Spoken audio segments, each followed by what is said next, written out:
자, 헤네메디오 출판사 우리 고전교과서 명상록 작품 한번 같이 공부를 해보도록 합시다. 먼저 자습서 104페이지를 보기 전에 그 앞에 한 페이지 넘어가서 명상록이라고 하는 이 작품 읽기 전에 이렇게 나와 있는 부분이 있는데 103페이지를 먼저 한번 보도록 할게요. 앞머리 괜찮니? 자, 앞머리가 중요해. 항상 영상 찍고 보면 앞머리가 개판이더라고. 자, 보겠습니다. 103페이지에 읽기 전에 한번 읽어볼게요. 자, 아우렐리우스는 이 명상록을 쓴 저자죠. 동그라미 치고 로마 제국의 이행자 묶어주고, 자, 제16대 황제네. 그러니까 황제가 이 책을 쓴 거야, 명상록. 자, 그가 황제로 재위하던 당시 로마 제국은 페스트와 같은 역병이 유행하고요. 강의 범람 등으로 인한 기근이 계속되고요. 다음, 대외적으로는 게르만족 등 외부의 침략이 끊이지 않았다. 1, 2, 3 넘버링 해주고, 자, 재위하던 당시 상황이 좋았다, 안 좋았다? 굉장히 안 좋은 상황이었다. 이렇게 확인을 할 수가 있었어. 자, 다음에 명상록은 이와 같은 상황, 부정적인 상황 속에서 쓰인 글이지만, 자, 정치나 전쟁보다 삶의 근본적인 문제에 대한 성찰을 다루고 있대. 그러면 뭐 정치 전쟁에다가 X 표시 쳐도 되고, 아니면 B가 아니라 C를 잡아도 괜찮고, 자, 삶의 근본적인 문제에 대한 성찰, 이게 바로 이 명상록이라고 하는 책의 주제가 되는 거겠지. 자, 이렇게 나와 있습니다. 성찰이라고 하는 거 한 번만 잡고 넘어갈게. 자, 성찰할 때 성이 뭐다? 반성한다는 의미라고 했지. 그 다음에 찰은 뭐야? 관찰. 즉, 자기 자신을 관찰한다. 되돌아보고 그 되돌아봄을 통해서 반성하는 내용의 글일 것이다 라고 우리는 알고 들어가는 거야. 자, 다음에 두 번째 문단 보겠습니다. 명상록은 후대에 붙여진 제목이고, 원래 제목은 그리스어로 다 에이스 헤아우톤 이래요. 이 무슨 뜻이냐면 자기 자신에게 라는 뜻이래. 그래서 이러한 제목에서 알 수 있듯이, 조금 이따 뒤로 넘어가면 알겠지만, 자, 나라는 사람이 작품에 등장을 해. 근데 그 나가 다시 너라는 사람이 등장을 해요. 너라고 지칭을 하지만 그게 사실은 자기 자신에게 하는 말이야. 즉 내면의 자아에게 건네는 말이다 라는 걸 알 수가 있겠고, 자, 밑으로 쭉 내려가 봅시다. 그러니까 명상록은 아우렐리우스가 자신을 일깨우기 위해서 쓴 자기 성찰의 글인 셈이다. 성찰이란 말이 벌써 두 번 반복됐지? 중요하다는 얘기고요. 자, 따라서 이 글에서의 너는 독자일 수도 있지만 근본적으로는 아우렐리우스 자신이다 라고 하는 거 잊지 말고 기억을 해둬야 돼. 자, 다음에 아우렐리우스는 로마 제국의 황제이면서 동시에 철학자이기도 했대. 자, 황제 동그라미, 철학자 동그라미. 그는 우리의 길라잡이가 될 수 있는, 길라잡이 괜히 옛날 말인데 길잡이라고 생각하면 돼요. 길라잡이 이런 말 요즘 안 씁니다. 자, 길잡이가 될 수 있는 것은 무엇인가? 뭔데? 자, 뭐다? 오직 한 가지, 철학뿐이다. 철학은 우리의 영혼이 더럽혀지거나 상하지 않도록 보호해준다라고 얘기를 했어. 자기가 철학자니까 그렇게 얘기를 했겠죠? 그래서 아우렐리우스, 이 책의 저자가 철학을 굉장히 중요하게 생각했다는 점. 철학은 뭘 하기 위한 필요 조건이다? 우리 영혼이 더럽혀지지 않기 위한 필요 조건. 다음, 상하지 않기 위한 필요 조건이다 라고 생각을 하고 있었다는 점 기억을 해둡시다. 자, 이렇게 말할 정도로 철학을 삶의 태도이자 실천 그 자체로 여겼다라고 하는데, 자, 명상록은 인간의 가장 본질적인 문제인 삶과 죽음에 대해 성찰하고, 성찰 또 나왔어, 그지? 자, 이렇게 성찰하고요. 다음에 자신의 결함에 대해 경계하며, 마지막 겸손한 자세를 가져야 함. 요 세 가지 동그라미 1, 2, 3으로 넘버링 해줍시다. 요 세 가지를 설파하고 있다, 전하고 있다, 이런 뜻이지. 자, 마찬가지로 이게 주제가 될 수 있겠네. 우리 윗부분에서 주제라고 잡은 게 뭐였어? 뭐였니? 삶의 근본적인 문제에 대한 성찰, 이거였지. 그러니까 지금 우리가 넘버링한 요 1, 2, 3이 바로 삶의 근본적인 문제구나 라고 이해를 하면 되겠네요. 오케이? 자, 그래서 이 세 가지를 웬만하면 외우고 있어야 된다. 알겠니? 이 글 자체가 이렇게 세 부분으로 나뉘어 있어요.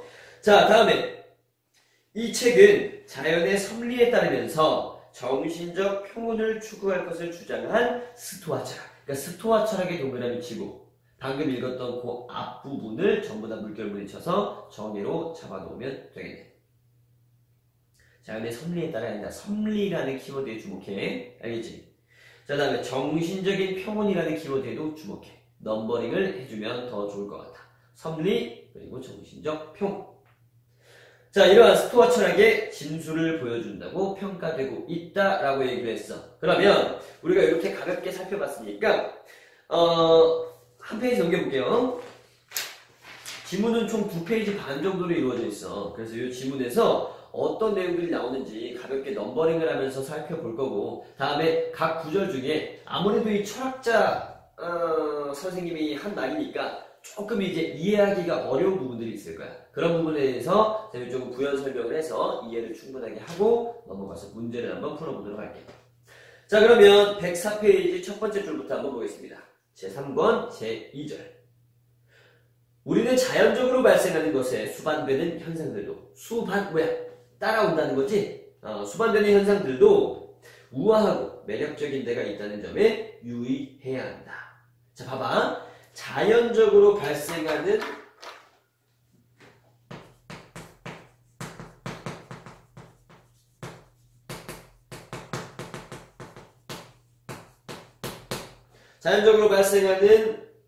것에 수반되는 현상이라고 얘기를 했어.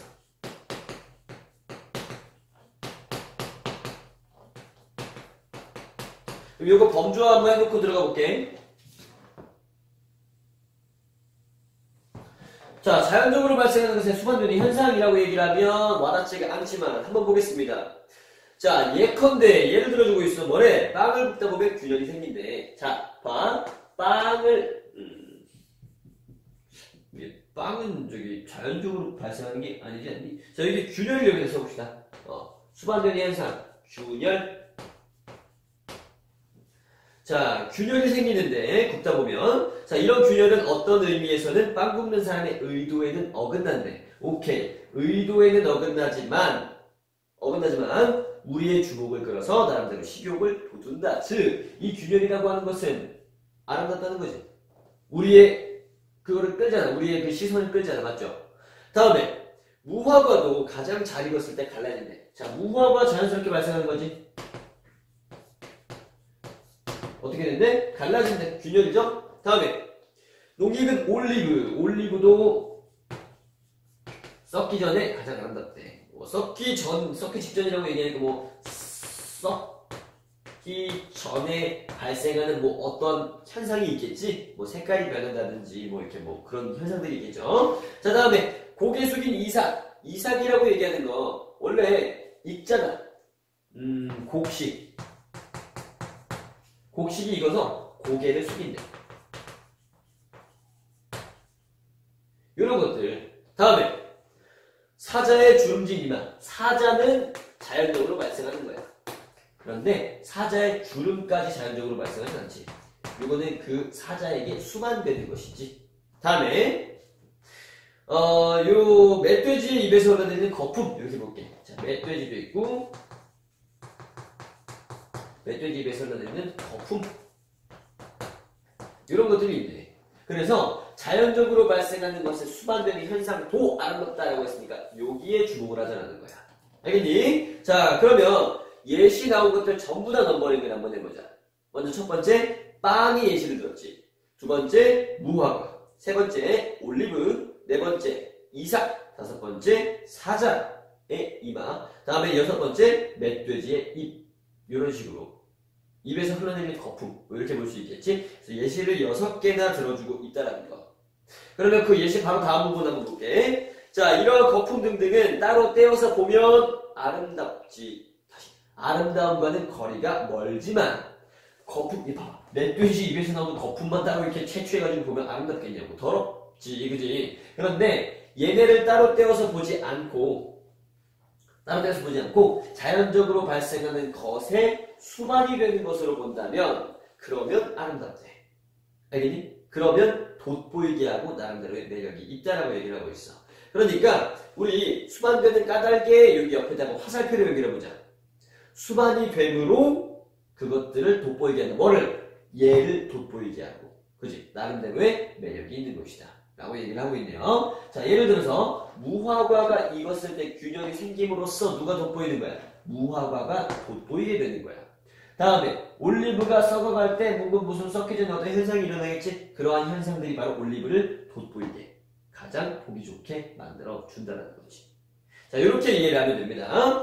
그런데 거기 우리가 방금 읽었던 부분에서 자연적으로 발생하는 것에 수반되는 그 부분 바로 밑에 보면 작은 글씨가 있어. 봐. 여기 인위적이지 않은 사물의 자연스러움 요 부분에다가 형광펜 표시를 꼭 해둬. 이게 바로 키워드야. 인위적이지 않은 사물의 자연스러움에 대해서 설명하고 있는 부분이다 라고 기억을 해두고 요 내용을 가끔 이제 선지나 혹은 서술형 답에서 만나볼 수가 있을 텐데 문제를 풀다 보면 이제 요런 부분을 참고해서 풀 수 있는 선지들이 있을 겁니다. 요 기억을 해놔야 돼. 같이 조금 이따가 살펴볼 거고. 자, 내려가 볼게. 다음 문단 보겠습니다. 따라서 누군가 우주 안에서 발생하는 것들을 살필 때 자, 따라서 부분에 화살표 두 줄 오른쪽으로 연결해주고 살필 때 감수성과 더 깊은 통찰력을 가지고 바라본다면 그런 부수현상이라고 하더라도 나름대로 전체와 즐겁게 조화를 이루는 것처럼 전체와 부수현상이 조화를 이루는 것처럼 보이지 않는 것은 거의 아무것도 없을 거래. 그러니까 대부분 다 그렇다는 거지. 자, 그러면 이렇게 전체와 부수현상이 조화를 이루기 위한 필요 조건은 뭐라고 생각하면 될까? 그 바로 첫 번째 줄에 있지. 감수성. 다음 통찰력. 감수성과 통찰력이 있으면 얘네가 대부분 조화를 이룬다라는 사실을 알 수 있을 것이다. 이것을 알기 위한 필요 조건이 바로 감수성과 통찰력이다. 이렇게 기억을 해두고 넘어가도록 할게.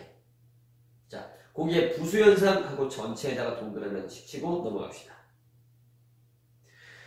자, 그런 사람은 즉 감수성 통찰력을 갖춘 사람은 예를 들어 X 표시 하나 쳐주자.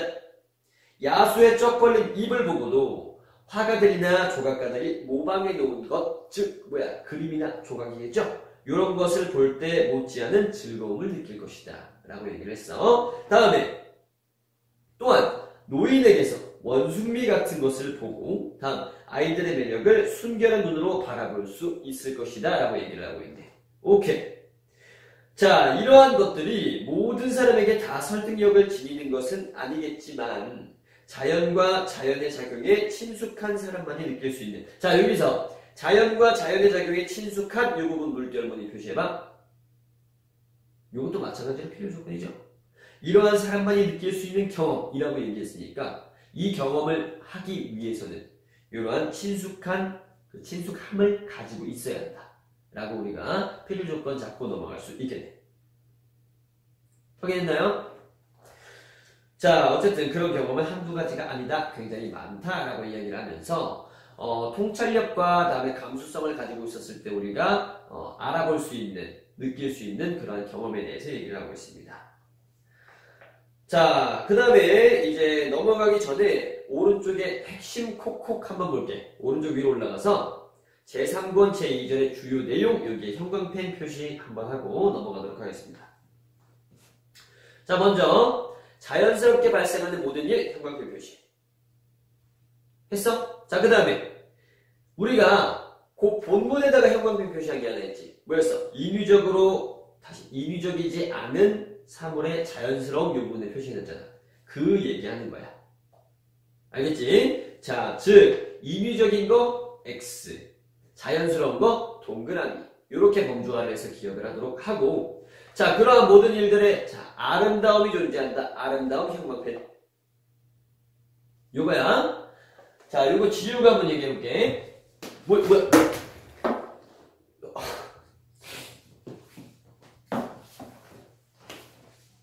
분필이 날아다니네? 자.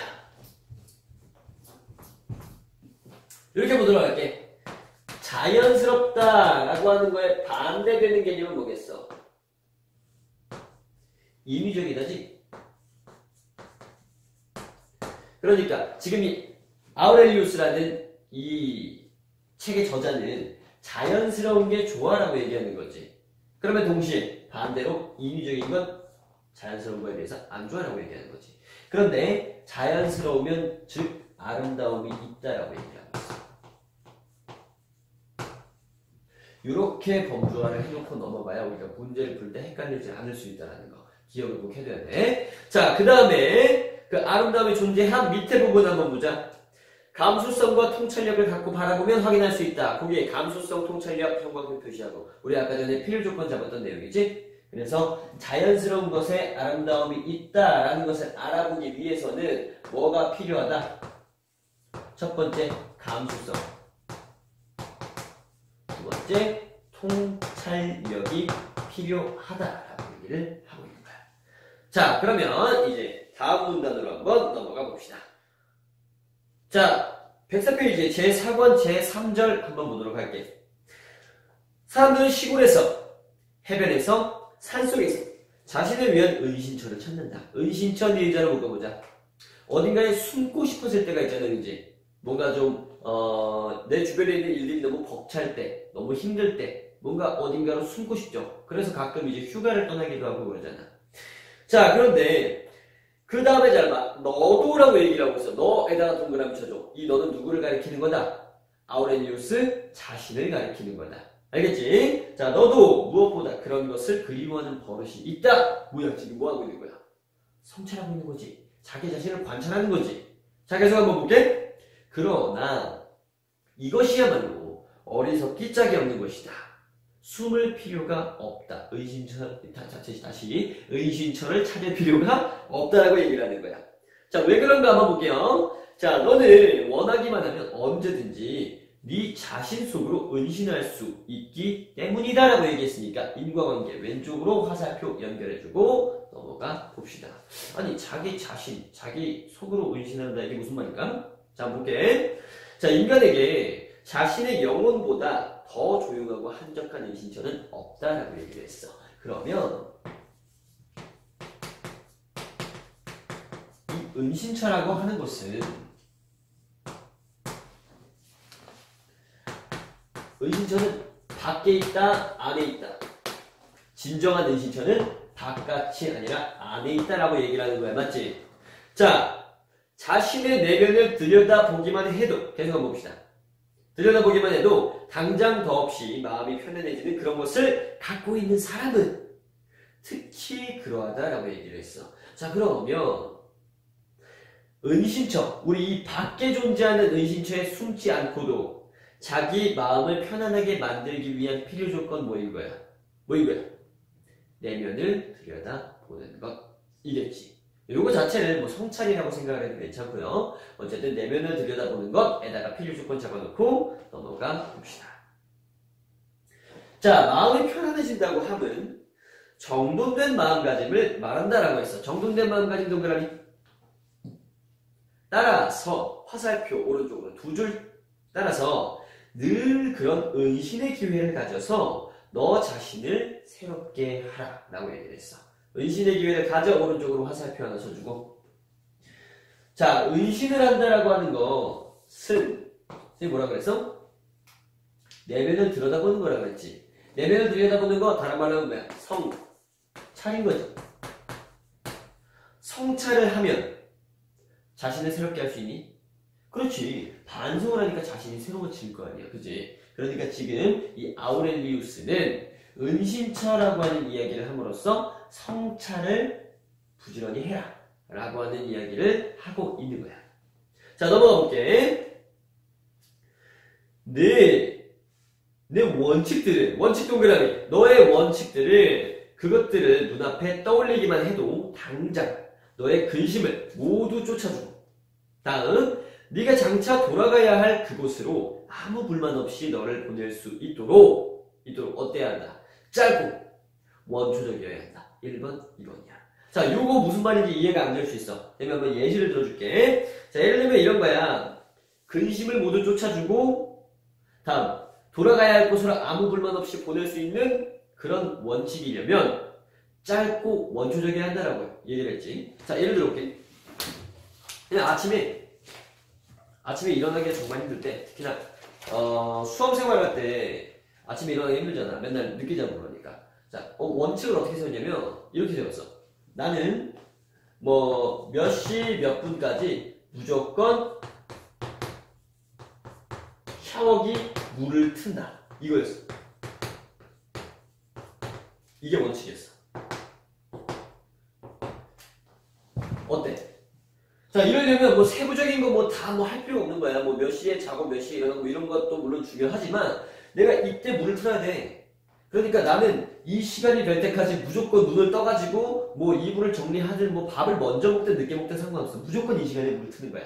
가서 당연히 옷 다 벗고 샤워기 물 딱 트는 거지. 이미 물을 뿌렸으니까 씻을 수밖에 없어. 꾸물꾸물 씻는 거야. 그러고 나면 나는 그 시간에 일어날 수가 있는 거지. 한번 이 지문으로 돌아가서 다시 한번 볼게. 방금 뭐라고 했냐면, 자, 근심을 모두 쫓아줄 수 있어야 돼. 그 원칙은. 어떤 근심? 더 자고 싶다. 이런 거. 조금만 더 자면 되지 않을까? 뭐 이런 거 있잖아. 자, 다음에 네가 장차 돌아가야 할 그곳 어딘데? 일단 첫 번째로는 욕실이죠. 두 번째로는 학교 가야 될 거 아니야, 그치? 그곳으로 아무런 불만 없이 너를 보내야 돼. 왜? 그냥 원칙이거든. 그냥 나 자신과의 약속이야. 오케이? 그러니까 불만 없이 보낼 수 있도록 짧고 원초적이어야 한다라는 의미입니다. 여기에서 말하는 이제 원칙이라고 얘기를 하는 것은 사실 뭐 이런 뭐 일상적인 이런 걸 얘기하는 건 아니고 조금 더 철학적인 심오한 의미가 있는 것 같아. 하지만 이렇게 짧고 원초적이다라고 하는 것을 다른 예시를 통해서 유추해서 이해를 하고 있으면 문제를 푸는 데는 지장이 없을 겁니다. 알겠지? 자, 이렇게 원칙에 대해서 얘기를 했다라는 점 짚어보고 다음 문장으로 넘어가 볼게. 너는 무엇이 불만인가? 라고 또다시 자기 자신에게 물음을 던지고 있어. 자, 인간의 사악함인가? 동그라미 쳐봐. 인간의 사악함. 만약에 그게 불만이라면, 그렇다면 이성적인 동물은 서로를 위하여 태어났고, 동그라미 1번. 참는 것도 정의의 일부이며, 동그라미 2번. 인간들이 과오를 저지르는 것은 본의가 아니다. 라는 점, 동그라미 3번을 명심하라. 그리고 벌써 무수한 사람들이 원수가 되어서 의심하고 미워하고 서로 싸우다가 결국에는 뻗어 누워 한 줌의 재가 되었다. 죽었다는 것을 생각해 보라. 동그라미 4번인 거야. 자, 요거 지우고 한번 살펴보도록 할게요. 자, 여기 한번 정리를 해보겠습니다. 인간의 사악함이 불만이니? 자, 여기도 써볼게. 너 인간의 사악함이 불만이야? 인간이 너무 사악한 것 같아? 그러면 어떻게 해라? 자, 첫 번째 뭐였어? 이성적인 동물은 서로를 위해서 태어났다. 1번. 두 번째 뭐였니? 참는 것도 정의의 일부다. 세 번째 뭐였니? 인간들이 과오를 저지르는 것은 본의가 아니라 실수로 그러는 거다. 다음에 4번. 벌써 무수한 사람들이 그러다가 죽었다. 라고 하는 네 가지를 생각해라. 이렇게 말을 하고 있습니다. 알겠니? 삐딱해. 자, 이렇게 얘기를 하고 있어요. 이게 무슨 얘기냐고? 뭐 이해가 필요합니까? 자, 첫 번째부터 볼게요. 자, 이성적인 동물들은 서로를 위해서 태어났다. 그러니까 서로를 위하는 동물들은 이성적이잖아. 다시 한번 얘기해볼게. 이성적인 동물, 인간 이성적이니? 인간은 원래 서로를 위해서 위해 주려고 태어난 거야. 라고 하는 걸 기억해라. 자, 다음에 참는 것도 정의의 일부다. 너 인간의 사악함이 불만이면 좀 참아. 참는 것도 정의로운 거야. 다음에 세 번째 뭐예요? 인간들이 잘못하는 것 같아? 사악한 건 잘못하는 거잖아. 그 과오는 인간이 원래 사악한 존재라서 그런 게 아니라 실수를 하는 거야. 라고 생각을 해. 다음 네 번째는 뭡니까? 벌써 무수한 사람들이 죽었어. 그러니까 질투를 하고 또 뭐라 그랬어? 뭐 미워하고 의심하고 싸우다가 그러다가 죽었으니 어차피 그런 사람들은 곧 죽게 될 거 아니야. 그러니까 너는 신경 쓸 필요가 없어. 불만 갖지 마. 너만 그렇게 안 살면 되지. 라고 얘기를 하는 겁니다. 자, 다음에 한번 볼게요. 자, 이제 그런 불만은 집어치워라. 아니면 우주가 너에게 나눠준 몫이 불만스러운가? 이렇게 얘기를 했어. 자, 여기도 써볼게. 우주가 너에게 나눠준 몫.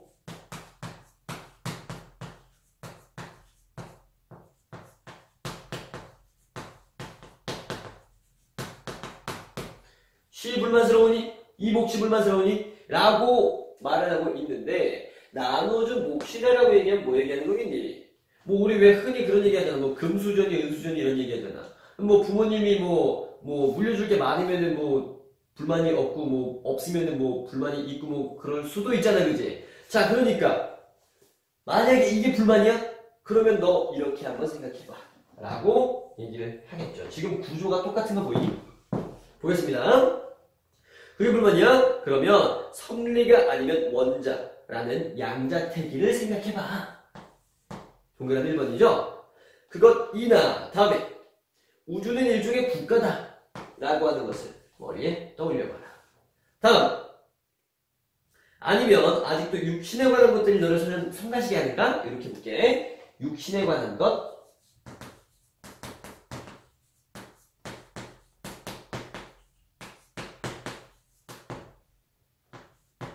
시성가시게 하면 이제 어떻게 될까요? 어떻게 해야 되니? 자, 넘버링 봅시다. 그렇다면 영혼은 일단 분리되어서 자기의 힘을 알고 나면 부드럽게 흐르는 것이든 거칠게 흐르는 것이든 호흡과는 섞이지 않는다라고 얘기를 했는데, 자, 이런 얘기를 하는 거야. 육신 뭡니까? 육신. 육체죠? 영혼 뭐야? 육체에서 분리되는 거지. 일단 분리가 되고 나면 호흡과 섞이지 않는다. 뭔 소리야? 다시 육신으로 돌아올 일이 없다라는 거야. 발음이 왜 이럴까? 자, 다시 육신으로 돌아올 일이 없다라는 거야. 그러니까 어차피 영혼이 한번 분리되고 나면 다시 돌아올 일이 없는데 너 육신에 집착해서 뭐 할 건데? 집착할 필요가 없어. 불만 가질 필요가 없어. 라고 얘기를 하는 겁니다. 알겠습니까? 자, 그리고 이제 두 번째 나오죠? 고통과 쾌락에 관하여 네가 듣고 그렇다고 받아들인 모든 것을 생각해보라 라고 얘기를 했어. 두 번째 나왔지? 자, 그런데 그 부분의 바로 밑에 자, 이성적으로 판단하고 수긍한 모든 것이라고 작게 써있는데 여기서 이성에다가 형광펜 표시를 하나 해둡시다. 우리 왼쪽 페이지에서 똑같이 형광펜 잡아놓은 거 있었지? 개념어 얘기하는 거야, 개념어. 자, 그래서 방금 전에 형광펜 표시한 거 그 윗줄 한번 읽어볼게요. 고통과 쾌락에 대해서 관해서 네가 듣고 그렇다고 받아들인 모든 것을 생각해보라 라고 얘기했는데 이 부분이 뭐의 중요성을 강조하는 거다? 이성의 중요성을 강조하고 있는 거다. 이렇게 기억을 해둬야 돼. 자, 그 다음에 한번 보겠습니다. 아니면 거품 같은 명성이 너를 옆길로 들게 하는가? 자, 명성 얘기를 했습니다. 여기다 쓸게. 명예 얘기하는 거지. 자, 그럴 수 있잖아. 우리 왜 뭐 페이스북이나 인스타그램 같은 거 그 뭐 스타들 보면 어때? 페북 스타들 보면 뭐 팔로워 수에 굉장히 연연해하고 그러잖아. 명성 중요하게 생각하잖아. 그래서 그런 것 때문에 막 잠도 못 자고 막 그럴 수도 있지. 막 밤을 새거나 막 불안해하거나 어떻게 하면 내가 더 멋있게 주작을 해가지고 팔로워를 늘릴까 이런 생각할 수 있잖아. 그런 것 때문에 네가 불만이야? 그렇다면 뭘 생각해봐라. 자, 첫 번째, 모든 것이 얼마나 빨리 망각되는지. 다음에 얼마나 끝없이 긴 시간이 우리 앞에 있었고 우리 뒤에 올 것인지. 두 번째야. 다음, 갈채라는 것이, 이 갈채 뭡니까? 박수갈채죠? 사람들이 화무해 주는 것. 그런 갈채라는 것이 얼마나 공허한 것인지. 세 번째. 자, 그리고 너를 좋게 말하는 것처럼 보이는 자들이 얼마나 변덕스럽고 판단력이 부족한지. 오늘은 나를 굉장히 좋게 생각해주지만 금방 돌아설 수 있다는 거지. 자, 다음에 이 모든 것이 얼마나 좁은 공간에 한정되어 있는지 생각해 보라. 사실 그렇죠. 뭐 우리나라에서 뭐 페북스타고 뭐 연예인이고 해도 요 바로 옆에 중국만 가도 스케일이 다르지. 한국 안에서 뭐 유명하고 스타를 봤자 할리우드 스타들에 비교하면 또 별거 아니죠. 하지만 또 어때? 지구에서 스타여봤자 우주 대 스타에 대한 별거 아니지. 그런 의미에서 또 김희철이 대단한 거고요. 뭔 소리야? 자, 이렇게 5가지 근거를 들어주고 있어. 자, 중요한 건 이거야. 중요한 건 이렇게 똑같은 구조를 가지고 있다는 거. 어차피 본문 시험 볼 때 다 주어집니다. 그러니까 이 본문의 구조를 파악하고 있고, 다음 그 아무것도 표시되어 있지 않은 그 본문을 받아들였을 때 이렇게 불만을 가질 수 있는 것 범주화가 돼서 보이고요. 다음에 각각에 대한 해결책, 넘버링이 돼서 보일 수 있도록 지문을 잘 파악하고 들어가는 게 중요하다. 알겠지? 이 의미도 물론 중요하지만. 자, 그 다음 넘어가 볼게요. 자, 대지 전체가 붙어보겠습니다. 대지 전체가 하나의 점에 불과한데 멀리서 보면 그렇겠지? 자, 네가 살고 있는 이곳은 얼마나 작은 구석인가? 그러니까 명예에 집착할 필요가 없다라는 거지. 자, 그러니 화살표 오른쪽으로 여기서 너를 찬양할 자들이 있어봐야 얼마나 많겠어, 그지? 많아봤자 얼마나 많겠어. 그리고 그들은 또 어떤 자들이겠는가? 이렇게 이야기를 하고 있습니다. 알겠니? 불만에 대해서 몇 개 얘기하고 있다? 하나, 둘, 그다음에 셋, 네 개. 이렇게 불만 가질 수 있는 것들이 있지만 가질 필요가 있다 없다. 가지지 않아도 된다라고 얘기를 하는 거야. 다음에 볼게. 그러니 앞으로는 너 자신이라는 작은 영역, 동그라미 치세요. 너 자신이라는 작은 영역, 그리고 그 밑에 써있는 조그만 것이 확인해. 자신의 영혼, 동그라미, 내면, 동그라미. 요 둘, 영혼과 내면으로 은신할 생각을 하라. 이런 불만 가지지 말고 불만이 있을 때면 은신을 해.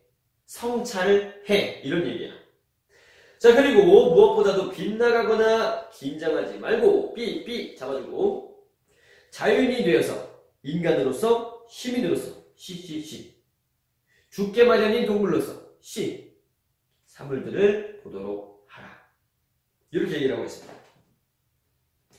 네가 늘 가까이 하며 참고하게 될 원칙에는, 자, 원칙 얘기 또 나왔어. 원칙 동그라미 쳐줘. 자, 원칙에는 다음 두 가지가 포함되어야 할 것이다. 첫째, 자, 넘버링 합시다. 네모 1번. 사물들은 네 영혼을 장악하지 못하고 꼼짝없이 영혼 밖에 존재하는 것이므로. 영혼이 뭐였어? 나의 내면을 의미하는 거지. 그러니까 사물들은 나의 내면을 장악할 수가 없다. 자, 영혼 밖에 존재하는 것이므로 화살표 오른쪽으로. 불안 동그라미. 불안은 오직 우리 안에 있는 의견에서 기인한다라고 얘기했는데 이 표현을 기억해 두세요. 우리가 불안한 이유는 뭐 때문이다? 의견 때문이다.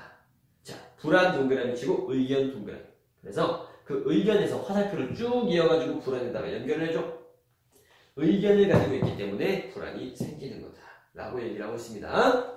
다음에 둘째, 네모 2번 넘버링하고 네가 보고 있는 이 모든 것은 한순간에 변하여서 더 이상 존재하지 않으리라는 것이다. 여기서 아까 다 얘기했던 거지. 오케이. 그리고 너 자신이 이미 얼마나 많은 변화를 경험했는지 항상 명심하라. 이렇게 얘기를 하고 있습니다. 자, 온 우주는 변화이고 인생은 의견이다 라고 얘기를 하면서 글을 마치고 있네요. 자, 이렇게 살펴봤어. 그럼 앞으로 두 페이지 돌아가보자. 돌아가서 자, 봐라. 요 본문에서 요 아랫부분 확인해봐. 아랫부분. 여기 우리 넘버링 동그라미 1, 2, 3한 부분 있지. 자, 보면 1. 삶과 죽음에 대해서 성찰한다. 이런 내용이 있니? 여기 있습니까? 삶과 죽음? 있었죠? 그런 내용도 있었어. 그지? 자, 다음에 2번이니 자신의 결함에 대해서 경계한다. 있었죠? 어디 있는지 확인해. 어디가 부족하다 그랬어? 나 자신은? 제4권 제3절에서 보면 그런 내용이 나와 있었지? 104페이지 맨 밑에 얘기하는 거야. 너는 너의 밖에서 은신처를 찾기를 좋아하는데 그럴 필요가 없다. 내면에서 찾아라. 라고 얘기하면서 부족한 점을 얘기하고 있어요. 다음에 겸손한 자세를 가져야 한다. 라고 얘기했니? 어디서 나왔니? 이 부분에서 나왔습니다. 겸손한 자세. 명성. 알겠니? 내가 요 우리 동네에서 유명해봤자 뭐 얼마나 유명할 거야. 땅덩어리는 위에서 보면 하나의 점에 불과한데 겸손해야지. 이런 식으로 우리가 이 앞부분에 읽기 전에서 파악했던 내용을 좀 끌고 와서 생각을 해볼 수도 있었다. 알겠니? 자, 그러면 이제 넘어가서 107페이지를 한번 보도록 합시다. 107페이지에 1번 문제부터 한번 풀어보도록 할게. 자, 107페이지에 1번 문제 볼게요. 이 글의 서술 방식으로 적절한 것은, 자, 1번 선지 볼게요. 너를 등장시켜서 대화체로 서술한다? 야, 대화체라고 하면 말을 건네는 방식으로 얘기를 해야 돼. 그런데 엄밀하게 말하면 이게 또 답이 될 수가 있거든. 근데 정답은 2번이래. 2번이 좀 더 확실하니까 그냥 외우세요. 내신 시험이야. 자, 2번 봐. 명령문을 자주 사용하여 실천을 촉구하고 있다. 어때? 명상록 자체가 뭐야? 뭔가 좀 깨우침을 주는 성찰을 통한 깨달음 뭐 이런 글이잖아. 그렇기 때문에 명령문 자주 사용했는지 확인하세요. 뭐뭐 하도록 하라. 뭐 이런 말 있잖아. 그치? 다음에 실천을 촉구한다. 너 그렇게 해! 라고 촉구하고 있죠. 그래서 2번이 정답입니다. 알겠지? 자, 다음에 3번 가설을 세워서 가설 안 세웠어요. 4번 개념의 이해와 관련하여 빌릴 수 있는 오해 같은 거 안 나왔습니다. 다음에 5번 시대의 변화에 따른 시대의 변화 안 나왔어요. 그래서 정답이 2번이야. 2번 선지 외우라고 알았지? 외우면 나오기 쉬워. 다음에 2번 문제로 넘어가 보도록 할게. 자, 이 글의 글쓴이가 생각하는 인간의 특징 볼게요. 1, 3, 4, 5번은 어디에 있는지 지문에서 위치 찾아봐. 위치 찾아봐. 어디에 있어? 105페이지. 우리 아까 전에 이렇게 잡아놨지? 불만 4개 얘기를 할 때 뭐였어? 인간의 사악함이 불만이니?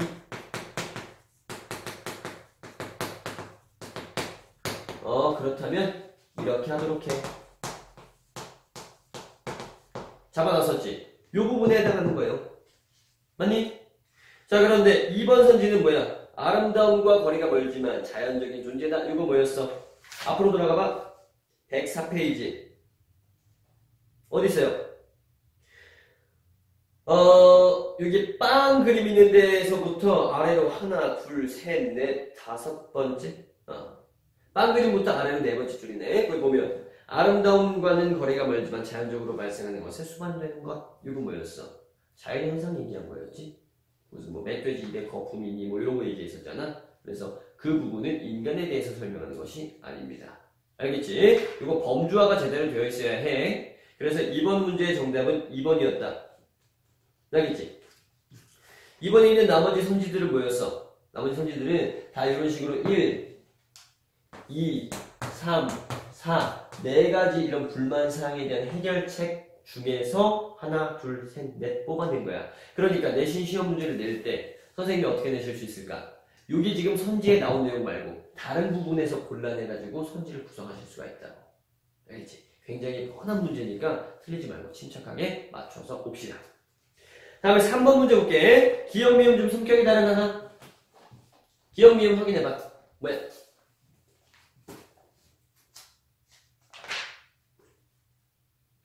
기역은 뭡니까? 기역을 못 찾고 있어. 없니? 귀역이 아니고 이런 균열, 이게 기역이죠. 리을, 야수의 쩍벌린 입. 디귿, 모방해 놓은 것. 4번 리을, 노인. 미음, 아이들, 요거지. 자, 보면 모방해 놓은 것은 뭐라고 볼 수가 있니? 인위적인 거라고 볼 수가 있는 거야. 이렇게 기억을 해. 자연스러운 것. 즉, 아름다움, 진짜로 아름다움을 발견할 수 있는 것 말고 모방해 놓은 것은 인위적인 거야. 그러니까 얘 하나만 지금 범주가 다르잖아. 그렇지? 얘만 따로 놀잖아. 그래서 얘가 정답이 되는 거야. 지금 알겠죠? 자, 3번 문제 같은 거 나올 수 있습니다. 얼마든지. 그러니까 이거 기억을 해두고 맞춰오면 되고요. 4번 바로 넘어갈게요. 자, A에서 이 중에 보기의 의미와 가장 유사한 것은 자, 요 보기를 조금 주목해서 보자. 중요한 보기야. 볼게. 자, 스토아 철학에서 삶의 피어든 섭리 동그라미 섭리. 자연의 섭리다 뭐 이런 얘기를 하지. 혹은 신의 섭리다 이런 얘기를 하는데 자, 섭리 혹은 운명이라는 개념으로 통한다. 운명 동그라미 섭리나 운명이나 같은 의미로 쓰겠다는 거야. 자, 볼게요. 신은 이 세계를 가장 좋은 방식으로 설계했대. 역사도 가장 좋은 방식으로 구성했다. 라고 본대. 누가? 스토아 철학에서. 근데 우리 아까 봤듯이 이 아우렐리우스 뭐야? 스토아 철학의 철학자잖아. 그지? 스토아파의 철학자야. 그러니까 아우렐리우스도 이런 관점에서 생각을 했겠지. 다음에 자, 모든 사건은 궁극적으로 신을 선을 향해서 진행되는데 선한 것. 그런데 이것이 곧 섭리래요. 다음, 섭리가 인간에게 적용된 것. 자, 여기 물결무늬 표시하고 운명에다가 동그라미를 칩시다. 확인했니? 자, 그러면 우리 앞으로 돌아가서 A, B, C, D, E를 한번 살펴볼게.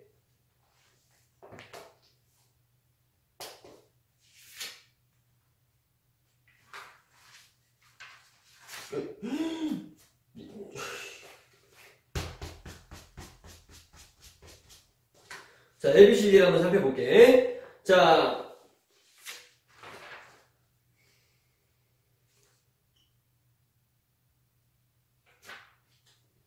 보겠습니다. 여기 볼게요. 보세요. 섭리가 아니면 원자다라는 양자택일이나 이런 부분 혹시 찾았니? C 부분 봐봐, C. C 부분 왼쪽 위로 올라가 보면, 자, 섭리가 아니면 원자라는 양자택일 이렇게 나와있지. 그리고 그 오른쪽을 봐봐. 그 오른쪽으로 쭉 보면, 알면 좋지 이러면서 뭐가 써있어. 여기 한번 볼게. 자, 섭리와 원자. 우주가 어떤 자연의 섭리에 의해서 지배된다라고 보는 것은 바로 스토아 학파의 이론이었대. 다음, 우주가 수많은 물리적 원자들의 우연이다 라고 보는 것은 에피쿠로스 학파의 이론이었대요. 그러니까 이렇게 한번 생각을 해볼게.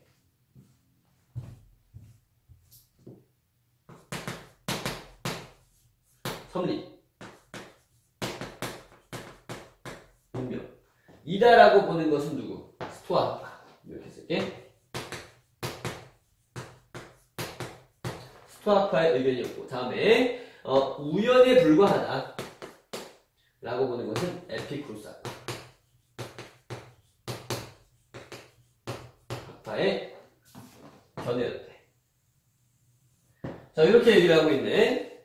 그러니까 섭리가 아니면 원자다 무슨 말이냐면, 섭리라고 하는 것은 이 세계는, 이 세상은 이렇게 운명이 있다. 운명에 의해서 살아가는 거다. 그러니까 아까 뭐라 그랬어? 신이 너에게 준 몫이 불만인가? 아, 그거 운명이야. 그러니까 불만 가질 필요가 전혀 없어.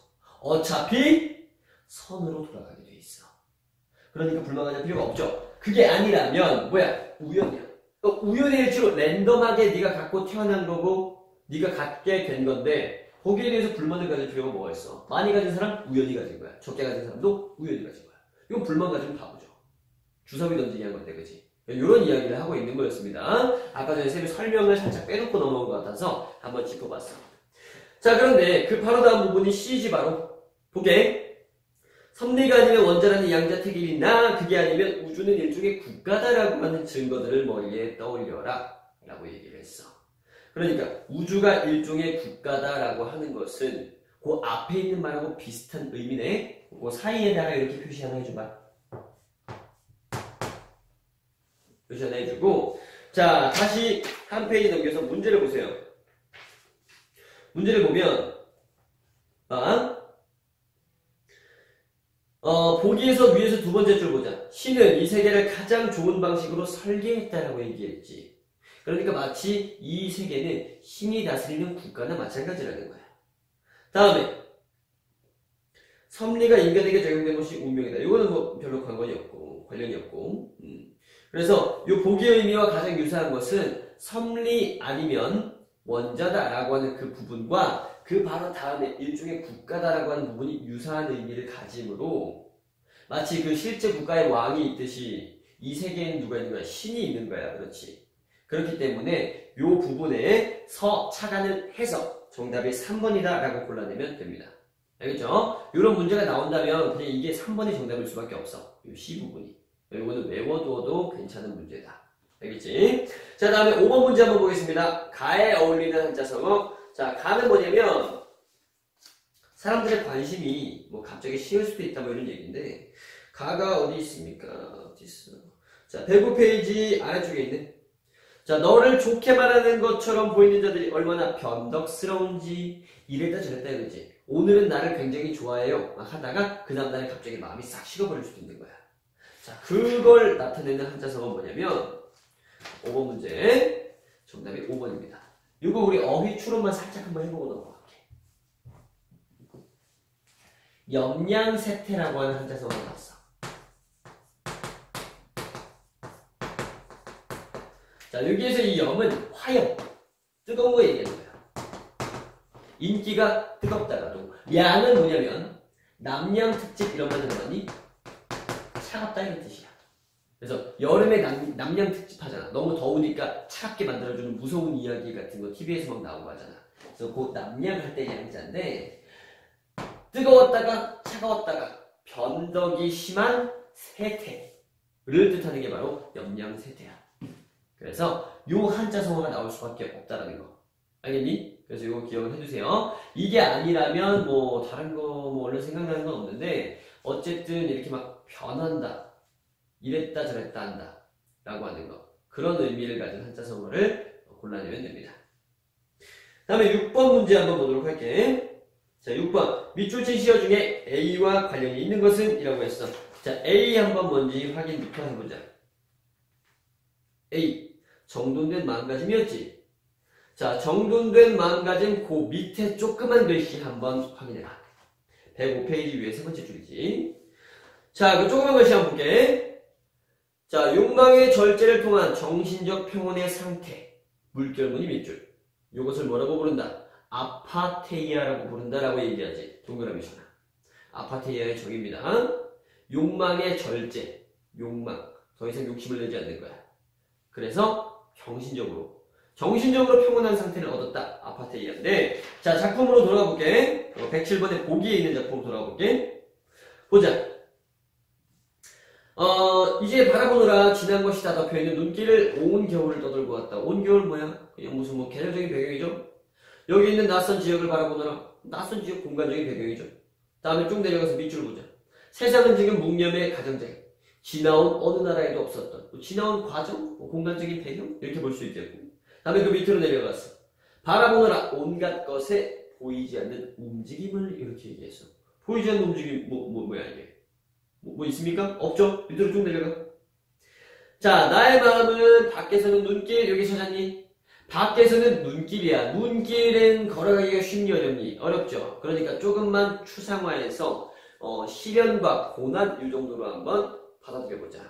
그런데 그 밑에 봐. 안에서는 어둠이다. 자, 어때? 일반적으로는 어둠이라고 하는 것을 부정적인 시어 아니에요? 이렇게 생각하기가 쉬운데, 이 작품에서는 밖에서는 눈길이지만 안에서는 어둠이다. 어두운 곳에 이렇게 이불 덮고 쏙 들어가 누워있으면 편안하잖아, 그지? 그런 의미로 머릿속에 기억을 해두고, 요거 자체가 마음의 평온, 정돈된 마음 상태를 의미하는 시어였다. 알겠니? 자, 그래서 여기에서 이 어둠이라는 거 부정적 의미가 절대로 아니고요. 이게 바로 앞에서 우리가 살펴봤던 아파테이아, 정돈된 마음 상태를 의미하는 시였다는 걸 외워두기 바랍니다. 알았지? 이런 거 나오면 실수로 틀릴 수가 있으니까 정답이 5번이었다는 거 기억해주세요. 이렇게 해서 우리가 문제 6개를 한번 풀어봤고, 다음에 이 뒷부분에도 문제가 있기는 한데 그 문제도 한번 풀어보세요. 그 뒤에 뭐 중단원 문제 뭐 이런 식으로 더 있을 거야. 그래서 그거 풀어보고 애매한 부분, 잘 모르겠는 부분 질문할 수 있도록 합시다. 대단히 고생했습니다.